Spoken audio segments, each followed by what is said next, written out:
বাঙালির কি আর উৎসবের শেষ আছে? একটা উৎসব যেতে না যেতে আরেকটা শুরু হয়ে যায়।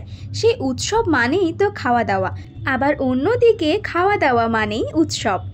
বাড়িতে স্পেশাল কিছু বানিয়ে খেতে বেশ মজা লাগে, আর সেই জন্যই অনুষ্ঠান বাড়ির মতন করে বাড়িতেই কীভাবে ফুলকপি রোস্ট বানিয়েছিলাম সেই রেসিপিটি শেয়ার করে নিচ্ছি। প্রথমে কড়াইয়ে সামান্য সাদা তেল গরম করে তাতে ছোট ছোট করে কেটে নেওয়া পেঁয়াজ আর 10 মিনিট আগে জলে ভিজিয়ে রাখা কাজু বাদাম, কিশমিশ, চালমগজ একসঙ্গে একটু ফ্রাই করে নিতে হবে। তারপরে সেগুলোকে মিক্সার জারে দিয়ে তার একটা পেস্ট বানিয়ে তুলে রাখতে হবে।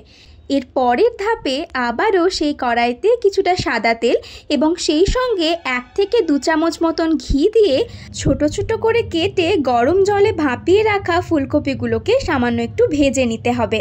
ফুলকপি ভাজা হয়ে গেলে সেগুলোকে একটি পাত্রে তুলে রেখে দেবেন। তারপর আবারও কড়াইতে কিছুটা সাদা তেল আর সামান্য একটু ঘি দিয়ে তাতে শুকনো লঙ্কা, দারচিনি, তেজপাতা দিয়ে এক এক করে দিতে হবে আদা বাটা। আদা বাটা একটুখানি মিশিয়ে নিয়ে তার উপরে মশলাগুলো দিয়ে দিতে হবে। তার মধ্যে রয়েছে ধনে গুঁড়ো, স্বাদমতো নুন, জিরে গুঁড়ো আর রং করার জন্য কিছুটা কাশ্মীরি লঙ্কার গুঁড়ো। সামান্য একটু জল দিয়ে মশলাগুলোকে প্রথমে একটু মিশিয়ে নিতে হবে। তারপর মশলাগুলো মেশানো হয়ে গেলে এটার উপরে দিতে হবে টক মিষ্টি দই। এখানে আমরা টক মিষ্টি দই ব্যবহার করেছি, তবে আপনারা চাইলে শুধুমাত্র টক দই ব্যবহার করতে পারেন।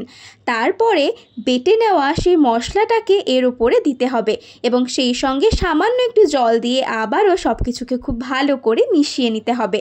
মশলাগুলো খুব ভালো করে মেশানো হয়ে গেলে এর উপরে দিতে হবে কাঁচা দুধ। কাঁচা দুধের পরিবর্তে দুধটা যদি একটু ফুটিয়ে নেওয়া হয় তাতেও কোনো অসুবিধে নেই।